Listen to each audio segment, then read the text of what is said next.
예수님께서 베데스다 연못에 38년 동안 고통의 삶을 살아갔던 그 환자를 주의 능력으로 일으켜 세우셨습니다.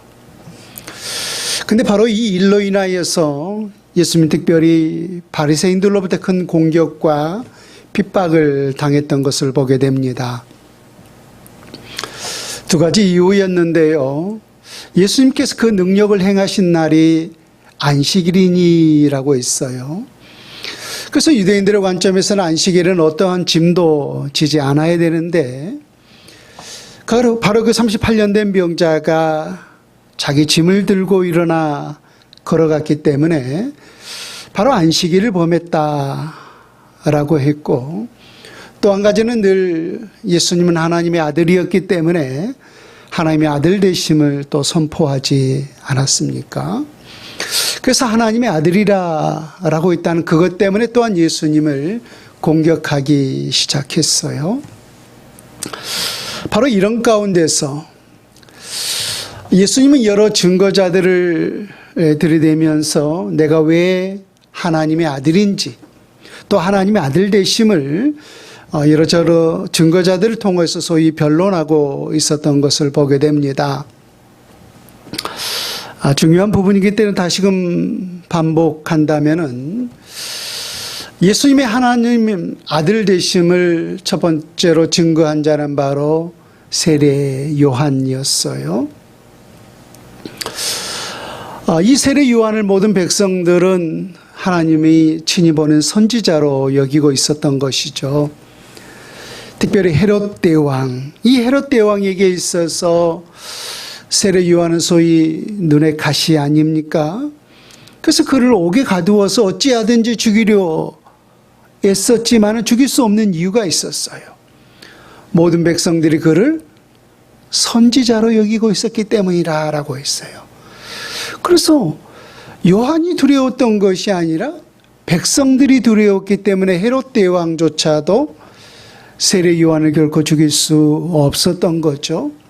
근데 그 선지자였던 세례 요한이 평생에 누구를 증거하는 삶을 살았는가라고 하는 거예요. 나는 광야에 외치는 자의 소리로다. 또 그 회개의 세례를 베풀면서 하시는 말씀이 나는 물론 너희에게 회개하기 위하여 세례를 베풀거니와 내 뒤에 오시는 이는 성령으로 너희에게 세례를 베풀지니 너희들은 그의 세례를 받을지어다. 그의 평생에 오직 예수 그리스도만을 증거하고 예수 그리스도만을 증언했다라고 하는 거예요. 두 번째, 예수님의 하나님의 아들 되심을 증언 자가 있었는데 바로 성부 하나님 자신이었다라고 하는 거죠. 우리가 사복음서를 보면은 예수님께서 행하신 놀라운 이적과 기적의 역사들을 참 많이 볼 수가 있습니다. 그런데 예수님께서 그 놀라운 역사들을 성경에 기록한 이유와 목적이 어디에 있었는가라고 하는 것입니다. 예수님께서 그 병자를 치료하는 것이 목적이었는가? 아니면은 예수님은 이렇게 놀라운 능력을 행하실 수 있는 분입니다라고 하는 그 능력을 나타내기 위함이 목적이었는가? 아니면 바로 이런 일을 행하는 자가 있다면 그가 곧 메시아다라고 하는 사실을 나타내기 위함이 목적이었는가? 물론 첫 번째, 두 번째도 각각의 목적이 있을 수 있겠지만은 예수님께서 성경을 통해서 그 놀라운 능력을 기록한 궁극적인 목적은 바로 메시아를 나타내기 위한 바로 세 번째 목적이었던 거죠. 세례 요한이 옥에 갇혔을 때 예수님이 놀라운 능력을 행하신다는 사실을 듣고서 자기 제자들을 시켜서 예수님께 그런 질문을 하죠. 우리가 기다리던 그분이 당신 맞습니까? 유대인들은 누구를 기다렸나요? 메시아 대망사상, 메시아를 기다렸잖아요. 그래서 우리가 기다리던 그 메시아가 당신이 맞습니까? 아니면 우리가 또 다른 누군가를 기다려야 합니까? 라고 질문했을 때 예수님께서 요한의 제자들에게 하시는 말씀이 너희가 보고 들은 것을 그대로 요한에게 말하라 라고 했어요. 그렇다면 요한의 제자들을 보고 들은 것이 뭐였어요? 앉은 매이가 일어나고 눈먼 자가 눈을 뜨고 죽은 자가 다시 살아나고 가난한 자에게 복음이 전파되는 그 놀라운 능력들을 그들이 본 대로 들은 대로 그대로 세례 요한에게 말했던 거죠. 그것을 그대로 말한 이유가 뭐였어요? 성경에 기록하기를 눈먼 자가 눈을 뜨고 앉은 맹이가 일어나고 죽은 자가 다시 살아나는 그 놀라운 능력을 행한 자가 있다면은 그가 곧 누구라고 기록하고 있어요? 그가 곧 메시아 되심을 기록하고 있었던 거예요. 그래서 예수님이 행하신 그 놀라운 능력을 통하여서 하나님이 친히 누구를 증언하고 있었던 거예요. 그 능력 자체를 위해서 이가 곧 내 아들이라, 이가 곧 메시아라고 하는 사실을 하나님 자신이 증언하고 있었던 거예요. 세 번째, 예수가 하나님의 아들 되심을 증언하는 것은 성경이었죠. 율법이었어요. 그때 당시에는, 예수님 당시에는 구약 성경만 있지 않았습니까? 그래서 구약 성경을 우리가 넓게 보면은 율법이라고 볼 수 있지 않습니까? 근데 유대인들은 그 모든 율법을 어떻게 생각했나요? 우리가 지난주에도 잠깐 말씀을 드렸습니다만 사도 바울의 고백을 통하여서 유대인들이 그 율법을 얼마나 자랑스럽게 생각하는지 알 수가 있었어요. 우리 유대인의 나음이 무엇이냐? 그렇게 묶어서 범사에 많으니 우선은 하나님의 말씀을 맡았음이니라 라고 했어요. 그래요. 이스라엘 그 역사 자체가 곧 그들은 하나님의 말씀이었어요. 그래서 그들은 그 성경을 통하여서, 그 율법을 통하여서 하나님이 구원의 놀라운 길을 제시했다라고 하는 사실을 알기 때문에, 성경을 통하여서 구원에 이룰 수 있다라고 하는 사실을 알기 때문에 그들은 성경을 손목에도 새기고 이마에도 새기고 주야로 묵상할 뿐만 아니라 암송하고 또 심지어 그 성경을 부지런히 연구까지 한다라고 했어요. 그들은 철저하게 그 율법 중심의 삶을 살았던 거죠. 그렇다면 예수님이 그 유대인들에게 밝혔듯이 그 모든 율법이 누구를 가리키고 누구를 보여주고 있었던 거예요. 예수님이 말씀한 바와 같이 그 모든 율법이 내게 대하여 기록한 것이니라 라고 했어요. 그렇다면 그 모든 율법서들을 통하여서 친히 예수 그리스도를 증언하고 있었단 말입니다. 그렇다면 그들이 그 모든 율법을 통하여서 누구에게 오는 것이 마땅해요? 예수 그리스도에게 오는 것이 당연하고 마땅한 결과가 아니겠는가 라고 하는 것입니다. 근데 그들은 왜 부지런히 살피고 또 그 성경을 연구까지 하면서도 내게 오지 아니하는도다, 예수 그리스도에게 오지 않는 이유가 어디에 있었던 거예요? 예수님 분명히 그 원인을 밝혀주고 있죠. 너희 속에 뭐가 없느니라? 너희 속에 하나님의 말씀이 거하지 아니하느니라 라고 했어요. 물론 그들은 지식적으로는 하나님의 말씀을 알고 있었어요. 그렇다면 너희 안에 하나님의 말씀이 거하지 않는다는 그 이유가 뭐예요? 그 원인이 뭐예요? 말씀이 그들 모든 삶의 중심이 되지를 못했다는 거예요. 다시 말하면은 그들은 말씀을 지식적으로 알고 있었지만 그 모든 삶의 중심은 여전히 자기 자신이었다는 거예요. 오히려 자기 자신의 편익을 위해서, 자기 자신의 그 신앙을 위해서 하나님의 말씀을 자기 편리 위주로 오히려 활용하는 삶, 그것을 저는 합리화라고 표현을 했는데요. 오히려 그 말씀을 자기 신앙의 합리화로 여기고 있었던 거예요. 이처럼 예수가 하나님 되심을 증언할 것은 그 외에도 너무너무나 많아요. 그렇지만은 오늘 사도 요한은 이 세 가지, 세례 요한이 증언했고 하나님이 증언하고 있었고 또 성경, 너희들이 자랑하고 있는 그 율법이 예수가 하나님됨을 증언하고 있었는데 어찌하여 너희들은 예수 그리스도에게 오지 않느냐라고 하면서 탄식하고 있었던 것이죠. 여기까지가 지난주 말씀드렸던 내용이라고 한다면은 오늘 이어지는 본문의 내용을 통해서는 오늘 유대인들, 특별히 유대 종교 지도자들을 향해서 너희가 기다리던 그 메시아, 그 예수 그리스도가 왔음에도 불구하고 왜 그들이 메시아를 받아들이지 않았는지, 왜 그들이 오히려 예수 그리스도를 핍박했는지 그 궁극적인 이유에 대해서 두 가지를 말씀을 하고 있어요. 첫 번째, 왜 그들이 예수 그리스도를 받아들이지 않았는가? 그 이유는 그들 안에 하나님을 사랑하는 마음이 없었기 때문이라고 밝히고 있어요. 무엇보다 진정으로 하나님을 사랑하는 그 마음이 그들 안에 없었다는 거예요. 여러분 5장 41절에서부터 43절의 말씀을 한번 보세요. 나는 사람에게서 영광을 취하지 아니하노라. 다만 하나님을 사랑하는 것이 너희 속에 없음을 알았노라. 나는 내 아버지의 이름으로 왔음에 너희가 영접하지 아니하나 만일 다른 사람이 자기 이름으로 오면 영접하리라. 아까도 말했듯이 유대인들은 율법을 굉장히 중요하게 생각을 했죠. 예수님께서 38년 된 병자를 일으킨 이 사건으로 인하여서 유대인들이 핍박을 했다라고 있는데 그 이유는 바로 안식일을 범했기 때문이라고 했어요.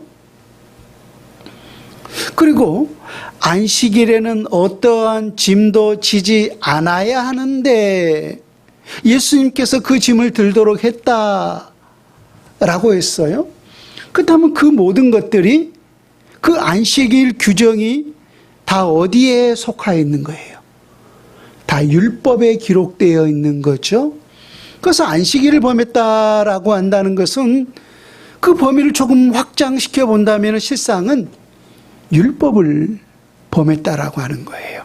그러니까 유대인들은 굉장히 율법을 어찌하든지 지키려고 하고 있고 또 어찌하든지 그 율법을 이루는 그 삶을 살려고 했는데 딱 보아하니 예수님이 그 율법을 범했던 거예요.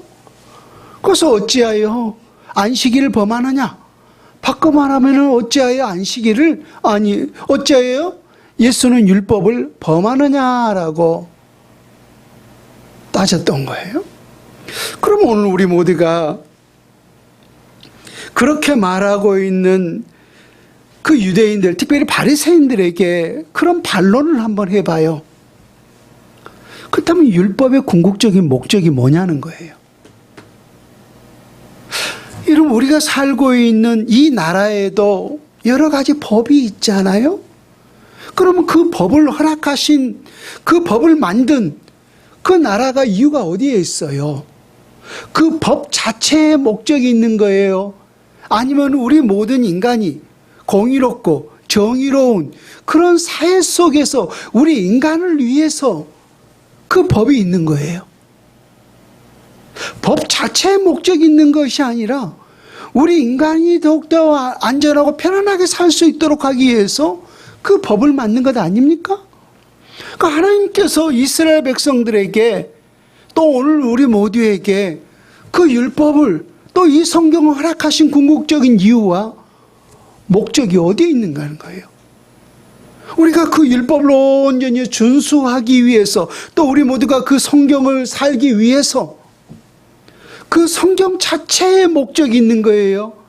아니면 우리 모두가 하나님의 온전한 백성으로 살 수 있도록 우리를 위해서 주어진 거예요. 후자죠. 이런 한 율법사가 예수님께 그런 질문을 하죠. 마태복음에 보면은 율법 중에 어느 계명이 가장 크니까? 우리 예수님 뭐라고 질문했어요? 하나님을 사랑하고 내 이웃을 내 몸과 같이 사랑하라. 이것이 가장 크고 첫째 되는 하나님의 강령이니라 라고 말씀하셨어요. 또 모든 선지자의 강령이니라, 모든 율법의 강령이니라 라고 말씀하셨어요. 그래서 모든 율법서도 모든 선지자도 다 동일하게 하는 말이 뭐냐면은 하나님을 사랑하고 이웃을 사랑하라고 하는 거예요. 그래서 하나님께서 그 모든 율법을 주어진 궁극적인 목적이 뭐예요? 그 율법의 자체의 목적이 있는 거예요? 아니면 그 율법을 통하여서 우리 모두가 하나님을 사랑하고 내 이웃을 내 몸과 같이 사랑하기 위해서 주어진 거예요? 후자잖아요. 그래서 예수님은 바로 그 율법을 통하여서 지금 어떤 삶을 실현하고 있었던 거예요? 그 율법을 지킴을 통하여서 하나님을 사랑하고 내 이웃을 내 몸과 같이 사랑하는 그 사랑을 실현하고 실천하고 있었던 거예요. 근데 지금 유대인들은 그 율법을 통하여서 하나님을 사랑하고 내 이웃을 내 몸과 같이 사랑하는 그 사랑을 실현하고 있었습니까? 아니면은 오히려 사람을 지금 정죄하며 사람을 죽이고 있었습니까? 그렇잖아요?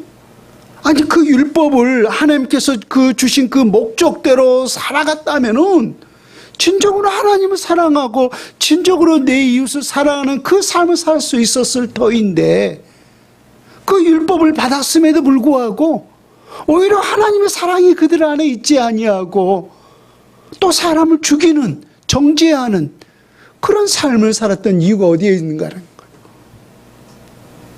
그들은 율법을 진정으로 사랑하는 것이 아니었던 거예요.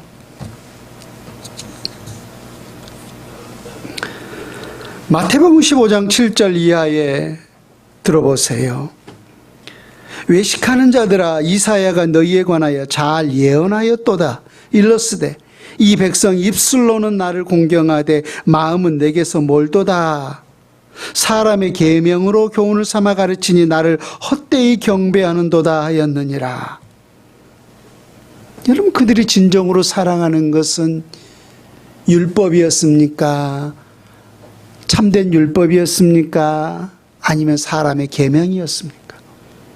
물론 나름대로 그들은 율법이라고 말씀했지만은 우리 주님이 보셨을 때는 그들 안에는 참된 율법이 살아있는 것이 아니라 사람의 계명만 살아있었던 거예요. 사람의 계명만.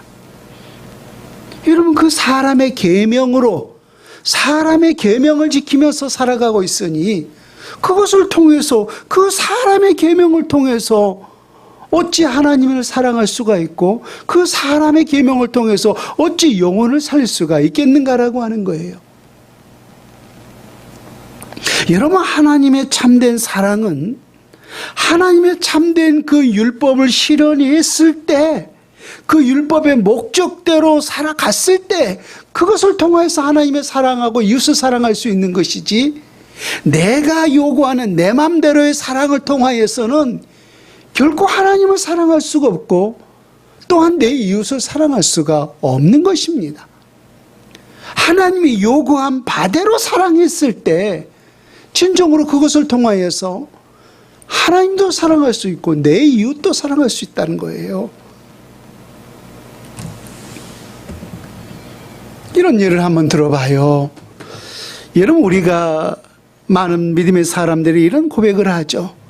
주님 사랑합니다. 하나님 사랑합니다.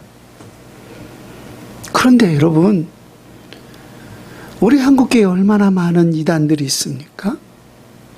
근데 그 모든 이단들, 그 안에 살아가는 수많은 공동체들도 나름대로 늘 고백하기를 하나님 사랑합니다.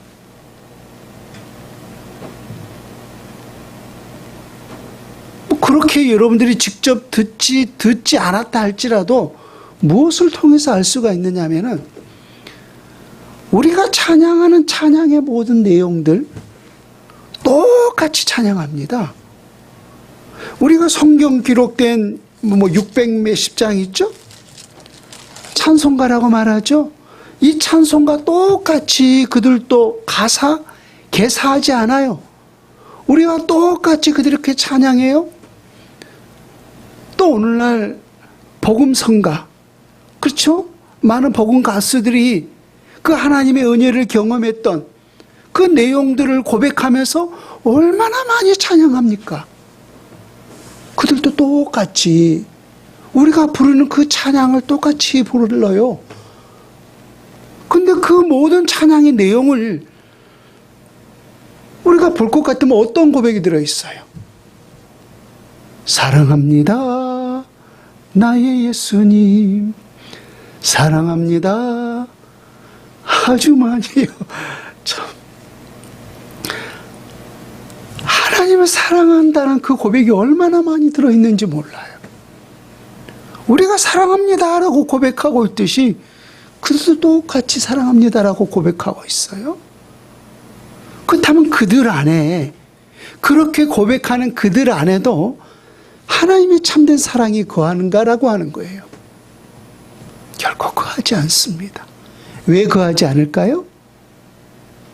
방금 말했듯이 하나님의 참된 사랑이라고 하는 것은 하나님이 요구한 바대로 우리가 사랑해야 그 속에 참된 사랑이 있는 것이지, 내 목적대로 내가 요구한 바대로 사랑했다라고 해서 그 안에는 참된 사랑이 거할 수가 없는 거예요. 오늘 유대인들이 그런 삶을 살았던 거예요. 특별히 오늘 바리새인들이 그런 삶을 살았던 거예요. 율법의 요구대로 하나님을 사랑하는 것이 아니라 자기들이 만들어 놓은 그 전통, 그 계명을 통하여서 사랑한다라고 했기 때문에 그 안에 참된 사랑이 있을 수가 없었던 거죠. 다시 말해서 그들 안에 율법이 요구한 바대로 진정으로 하나님을 사랑하는 마음이 그들 안에 없었기 때문이에요.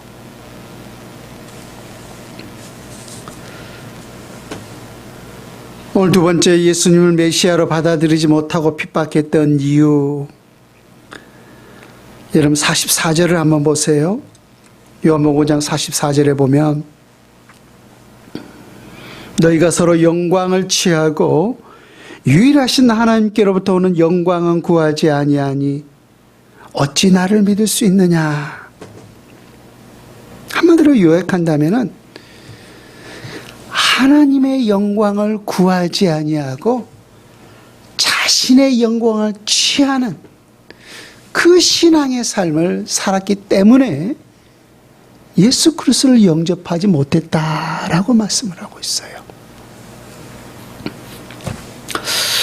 이는 우리 기독교 전통의 아름다운 이 문답서들이 여러 가지가 있는데요. 대요리 문답이 있고 또 소요리 문답서가 있어요. 그래서 우리 신앙의 그 올바름을 우리에게 가르치기 위하여서 문답식으로 가르치는 그런 책인데요. 그 소요리 문답 제1문이 뭐냐면은 사람의 제일 되는 목적이 무엇입니까? 라고 묻고 있어요. 이 땅에 존재하는 모든 것들이 다 나름대로 목적이 있잖아요. 그래서 하나님께서 우리 모든 인간을 지으실 때 우리 인간에게 어떠한 목적을 가지고 지었느냐라고 하는 거예요. 그래서 사람의 제일 되는 목적이 무엇입니까? 라고 묻고서 답을 이렇게 하고 있어요. 사람의 제일 되는 목적은 하나님을 영화롭게 하는 것과 그를 영원토록 즐거워하는 것입니다. 라고 말입니다. 그래서 사람의 제일 되는 목적은 하나님을 영광스럽게, 하나님을 영화롭게 하는 것이 바로 우리 모든 인간의 목적이에요. 왜 소요리 문답에서 제1문을 이것으로 택했는가 하면은 그 이유가 있어요. 우리 인간이 하나님에게서 멀어질 수밖에 없었던, 다시 말해서 아담과 하와가 타락할 수밖에 없었던 첫 번째 그 원인이 어디에 있었는가?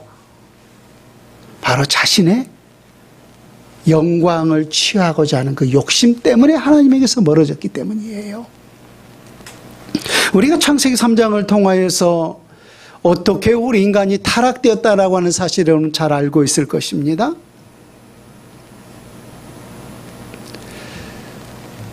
뱀을 가장했던 사탄이 아담과 하에게 하는 말이 뭐예요?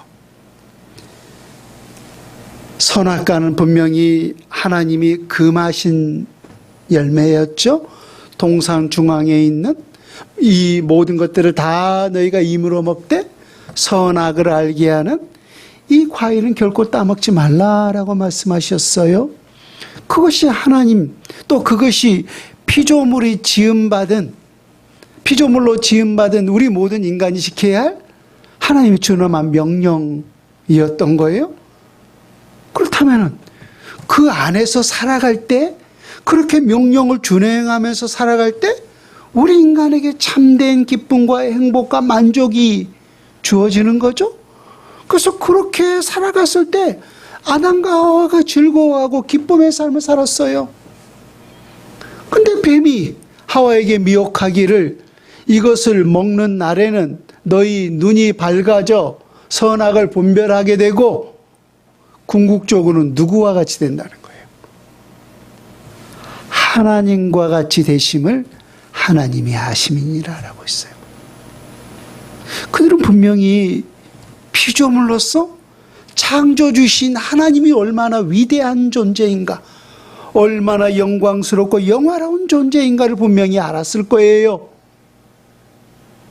그래서 내가 이 선악과를 따먹는다면, 이 선악과를 먹는다면 하나님과 같이 될 수 있다고, 하나님과 같은 그런 영화를, 하나님과 같은 그런 영광을 누릴 수 있다고, 그것 때문에 타락한 것 아닙니까? 그래서 하나님을 영화롭게 하지 아니하고 자신을 영화롭게 하려고 하는 바로 그 욕심으로 인하여서 아담과 하와가 타락하고 말았던 거예요. 그래서 소유를 문답의 제1문이 사람이 제일 되는 목적이 무엇입니까? 하나님을 영화롭게 하고 그를 영원토록 즐거워하는 것입니다 라고 묻고 있었던 거예요. 그래서 성경 곳곳을 통하여서 하나님 분명히 우리에게 늘 경고하고 있어요.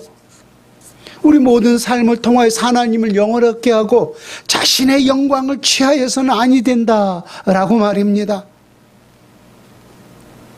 그런데 오늘 유대인들, 특별히 오늘 성경에서는 바리새인들을 지목하고 있었던 거죠. 그래서 그 바리새인들은 지금 누구의 영광을 취하고 있었어요? 여러분, 누구보다 그 바리새인들은 오늘날로 보면 주의 종들 아닙니까? 누구보다 하나님을 높이고 누구보다 하나님을 영화롭게 해야 할 그 종교 지도자들이, 그 종교 지도자라고 하는 그 덕목을 통하여서, 그 직분을 통하여서 오히려 백성들을 통하여서 영광을 취하고 있었던 거예요. 하나님을 높여야 할 그 종교 지도자들이 하나님이 받아야 할 그 영광을 오히려 자기 자신들이 취하고 있었던 거예요. 우리 마태복음 23장을 한번 찾아봅시다. 그 실례들을 어떻게 그들이 백성들로부터 영광을 취하고 있었는가. 마태복음 23장 1절에서 7절 말씀 제가 읽습니다. 이에 예수께서 무리와 제자들에게 말씀하여 이르시되 서기관들과 바리새인들이 모세의 자리에 앉았으니 그러므로 무엇인지 그들이 말하는 바는 행하고 지키되 그들의 행위는 본받지 말라. 그들은 말만 하고 행하지 아니하며 또 무거운 짐을 묻고 사람의 어깨에 지우되 자기는 이것을 한 손가락으로도 움직이려 하지 아니하며. 35절과 36절 우리 한 목소리로 같이 읽습니다. 그들의 모든 행위를 사람에게 보이고자 하나니 곧 그 경문띠를 넓게 하며 옷수를 길게 하고 잔치의 윗자리와 해당의 높은 자리와 시장에서 문안받는 것과 사람에게 랍비라 칭함받는 것을 좋아하느니라. 자기들이 행하는 그 모든 행위들을 다 사람에게 보이고자 했다는 거예요. 왜 그랬을까요? 왜 그랬을까요? 존경받고 싶었던 거예요. 존경받고 싶다는 거예요. 자기가 그 모든 영광을 누리고자 하는 것 때문이에요. 그래서 그들은 시장에서 문안받는 거, 사람에게 랍비라 칭하는 거, 그것 자체를 막 좋아했다는 거예요. 오히려 우리 주님은 너희가 선생이라 뭐죠? 그렇게 선생이라 여김받지 말라라고 했잖아요. 우리의 참된 선생은 누구뿐이라고 했어요? 하나님 한 분이라고 말입니다. 그래서 우리 모두가 오히려 선생의 그 위치에 있다면은 오히려 그렇지 못하는 자기 자신의 부끄러움을 알고 더 낮아지고 더 겸손해야 하는 것이 옳을 터인데 오히려 그것 자체로만 즐거워했다는 거예요. 그것이 바로 영광을 취하는 모습이었던 거예요.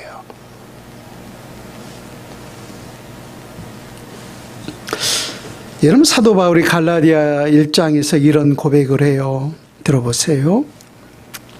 이제 내가 사람들에게 좋게 하랴, 하나님께 좋게 하랴, 사람들에게 기쁨을 구하랴. 내가 지금까지 사람들의 기쁨을 구하였다면 그리스도의 종이 아니니라. 여러분, 주의 종에게 있어서 가장 큰 직무가 있다면은 저는 늘 하나님의 말씀을 맡은 자라고 생각하고 있습니다. 그래서 어찌하든지 제 자신도 하나님의 말씀 앞에 무릎 꿇고 또 그 말씀의 깊이와 넓이와 길이와 또 그 놀라운 목적들을 깨닫게 하시고 그것을 온전히 백성들에게 대언할 수 있는 은혜를 주세요 라고 늘 기도하고 있는데, 이 하나님의 말씀을 맡은 자로서 또 우리 모두가 그 하나님의 말씀을 받을 때 때로는 두 가지 생각이 들 때가 있어요. 하나는 꿀송이처럼 달 때가 있죠. 왜? 하나님의 말씀의 그 넓이들을 또 그 은혜들이 우리에게 공급되어질 때 참 그 어떤 꿀과 비교할 수 없는 참 꿀송이처럼 단 그런 하나님의 말씀의 은혜를 경험할 때가 있어요. 근데 반대로 영 말씀 듣기가 찝찝할 때가 있어요. 아, 목사님 꼭 나를 보고 하는 말씀 같아, 나 들으라고 하는 말씀 같아 라고 하면서 그 마음이 찔릴 때가 있어요. 그때는 성경이, 하나님의 말씀이 또 쓰다라고 표현하기도 해요. 근데 그렇게 말씀을 대언하는 주의 종에게도 분명히 두 가지 생각이 들어요. 하나는 그 은혜로운 말씀이 증거되었을 때 하나님이 요구한 바대로 전했다라고 하는 생각 때문에 하나님이 기뻐하실까? 또 하나님이 기뻐하면 주의 종도 기쁘잖아요.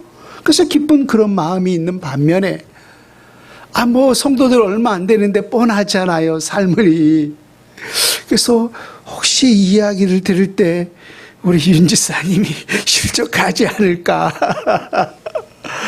그런 솔직히 개인적인 생각이 들 때가 있단 말입니다. 그래서 이 말씀을 전해야 하나? 혹은 그냥 없애버려야 하나? 내가 준비해놓고 때로는 그런 생각이 들 때가 있어요. 어쩌면 사도 바울도, 그 영적 거장이었던 사도 바울도 분명히 하나님의 말씀을 대하면서 일말에 분명히 그런 고민과 생각들이 있었던 것 같아요. 그래서 갈라디아서 1장에 내가 사람들에게 좋게 하라, 하나님께 좋게 하랴, 사람들에게 기쁨을 구하랴, 내가 지금까지 사람들의 기쁨을 구하였다면 그리스도의 종이 아니니라. 그렇죠? 그래서 내가 분명히 이것을 전한다면은 혹시 기분 나쁘게 생각하지 아니할까 라고 하는 그런 어떤 생각들이 바울에게서 있었던 거예요. 그래서 내가 그런 상황에 있었을 때 내가 그것을 전하지 못한다면은 누구의 종이 아니라는 거예요. 그리스도의 종이 아니라 사람의 종이라는 거예요.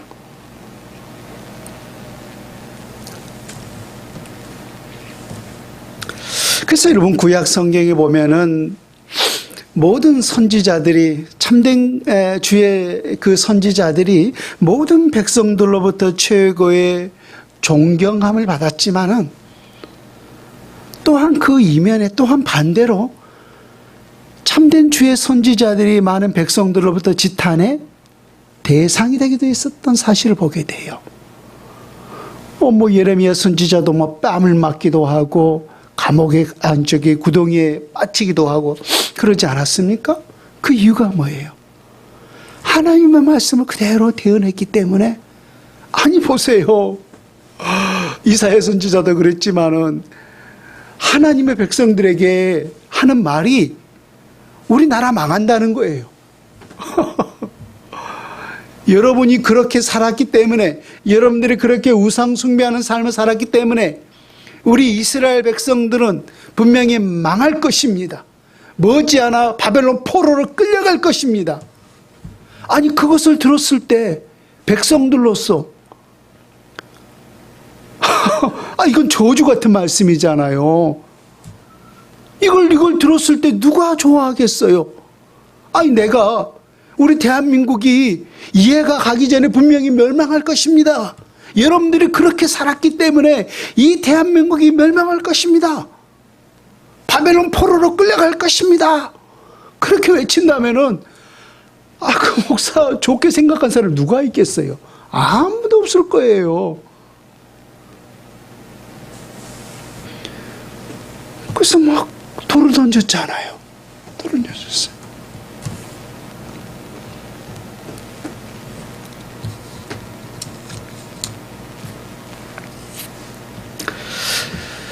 그럼에도 불구하고 하나님의 선지자는 그것이 맡은 자이기 때문에, 그것이 맡은 바의 사명이기 때문에 받은 바대로 전할 수밖에 없었던 거예요.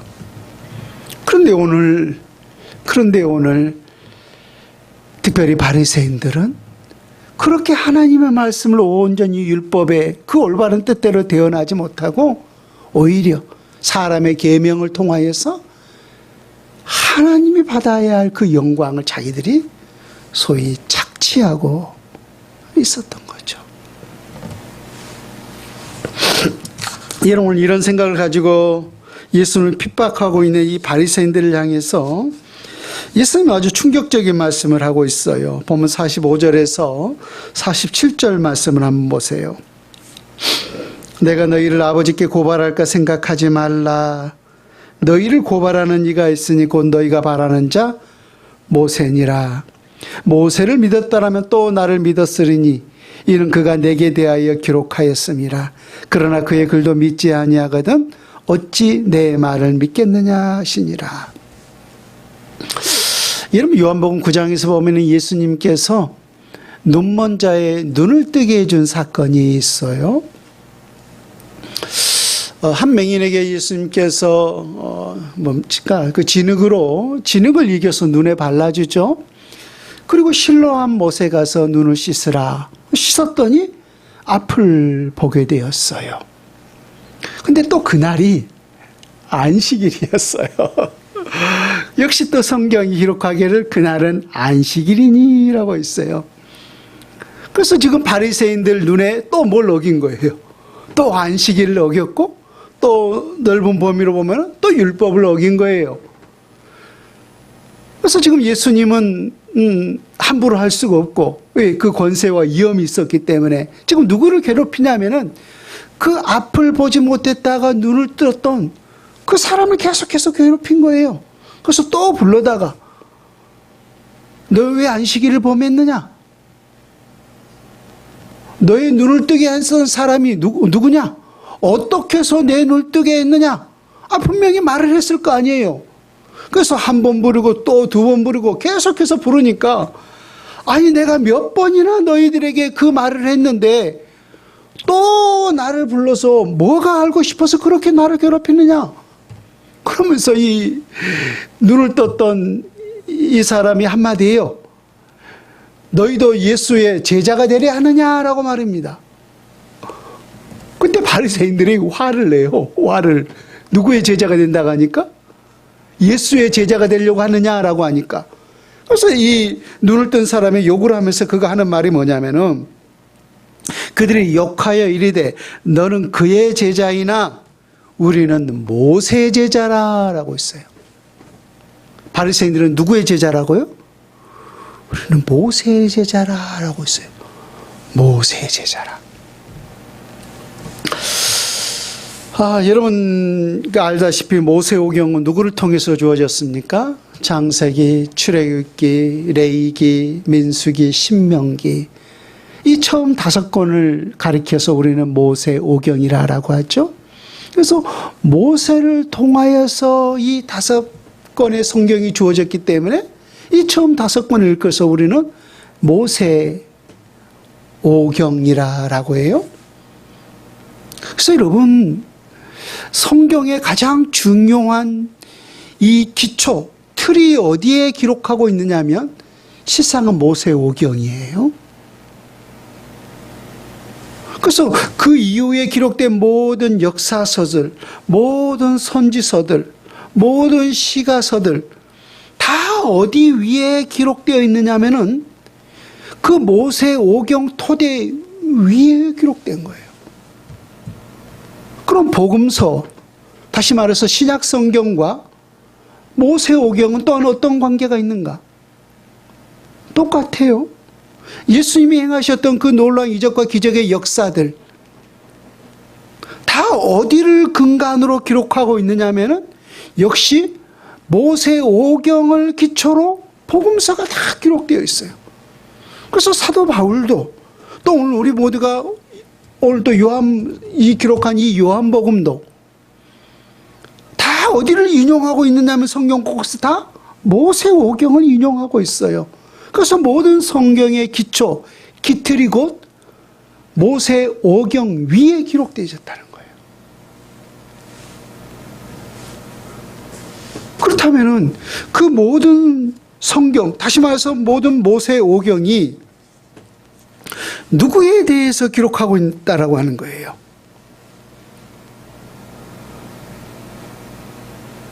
예수님이 분명히 밝혔잖아요. 예수 그리스도에 대하여 내게 대하여 기록하였느니라라고 했어요. 그래서 모세도 그 모세오경을 통하여서 실상은 다 누구를 비춰주고 누구를 가리켰던 거예요? 예수 그리스도를 가리켰던 거예요. 그래서 모세조차도 심지어 예수 그리스도를 가리키고 예수 그리스도를 드러내는 삶을 살았는데, 그렇다면 지금 바리새인들은 누구의 제자라고 했어요? 모세의 제자라고 인정하고 시인하고 있었던 거죠. 그렇다면 자기의 스승 그 모세가 예수 그리스도를 가르치고 예수 그리스도를 보여줬다면 그들은 마땅히 누구에게 가는 것이 옳아요? 예수 그리스도에게 가는 것이 옳다는 거예요. 근데 모세와는 달리 지금 예수 그리스도를 핍박하고 있었던 거예요. 그래서 너희들을 고소할 자는 누구라고 했던 거예요? 너희들을 고소할 자는 모세니라라고 했던 거예요. 왜? 모세와는 전혀 반대의 삶을 살고 있었기 때문에 말입니다. 여러분, 성경은 하나님 나라를 보여주는 내비게이션과 같은 거예요.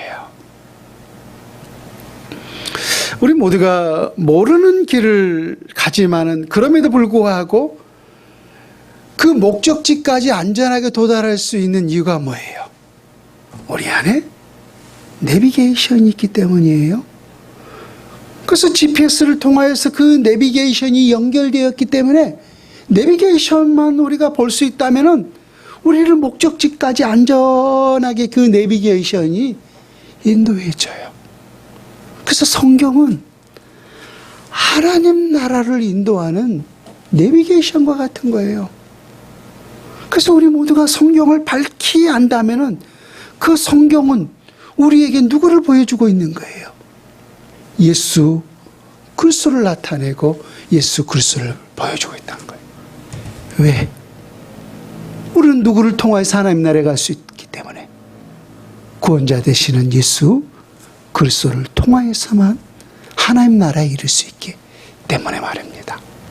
그래서 또 우리 모두가 성경을 통하여서 예수 그리스도를 밝히 보시고 또 그 안에 늘 살아갈 수 있는 신실한 주의 백성들 될 수 있기를 주 예수님의 이름으로 축원을 드립니다. 아멘.